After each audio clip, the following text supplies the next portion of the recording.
том году побывали на Ленских столбах с товарищами из круга альпинистов и скалолазов.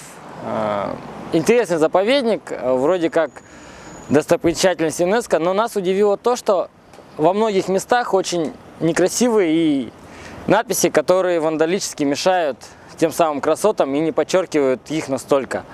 Загорелось желание это исправить. Появился такой мини-проект изначально, чтобы это почистить. Начали заниматься этим, развивать и поняли, что своими силами мы не справимся.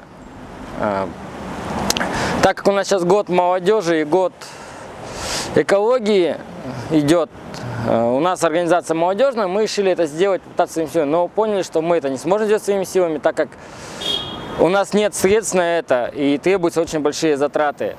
Сейчас наша задача найти средства, мы пытаемся это сделать для того, чтобы в год экологии почистить наш любимый заповедник, достопримечательность республики от вандалических надписей и сделать их более достопримечательными и красивыми для жителей города Якутска и для приезжих тоже в том числе.